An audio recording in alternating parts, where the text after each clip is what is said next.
तेव्हा काल या जागेवरून आमच्या मामांचा अपहरण होऊन दुपारनंतर पोलीस यंत्रणेच्या माध्यमातून तपासामध्ये मृतदेह सापडला आणि मग आपणच ती बातमी चालवली आणि अपहरण करून खून अशा पद्धतीची घटना आमच्या परिवारावरती झालेली आहे। पोलीस यंत्रणा अतिशय सक्षमपणे काम करते। काल दिवसभर, काल रात्री, आज सकाळीसुद्धा या तपासाचा भाग म्हणून पोलीस काम करत आहेत आणि लवकरच पोलीस याचा नक्की सुगावा लावतील। या मागचं कारण काय आहे तर हे नक्की की माझ्या कुटुंबावरती हा मोठा आघात झालेला आहे।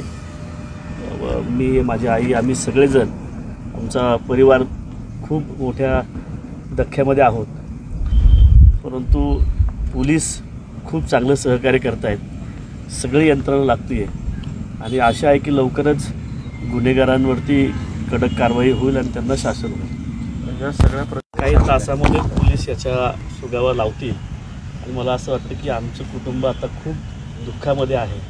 याचं कुठलंही राजकारण न करता शेवटी आमदाराचा मामा असेल किंवा सामान्य नागरिक असेल, प्रत्येकाच्या कुटुंबाचा ज्यावेळेस त्याला अशा पद्धतीचा आघात होतो त्यावेळेस राजकारण न करता पोलिसांची सुद्धा बाजू समजून घेऊन आपण काम करण्याची आवश्यकता आहे। त्यांना सुद्धा तपासामध्ये आमचा परिवार सहकार्य करतो आहे आणि म्हणून कुठल्याही प्रकारची आमच्या पोलिसांबद्दल शंका नाही।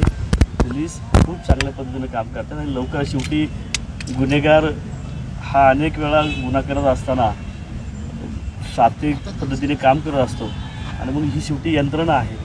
तपास लावत असताना तो भक्कमपणे लागला पाहिजे अशा पद्धतीची भूमिका पोलीस कायम घेत असतात आणि म्हणून मला खात्री आहे सरकार माझं चांगलं काम करत आहे। या राज्याचे मुख्यमंत्री आदरणीय देवेंद्रजी राज्यातल्या सामान्य नागरिकावर जरी अन्याय अत्याचार झाला तरी त्याला आधार देणारं तो एक नेतृत्व आहे। त्यामुळे माझा आमदाराचा मामा असेल किंवा सामान्य कुटुंबातला एखादा घटक जरी गेला तरी सरकार तेवढंच क्षमपणे काम करेल आणि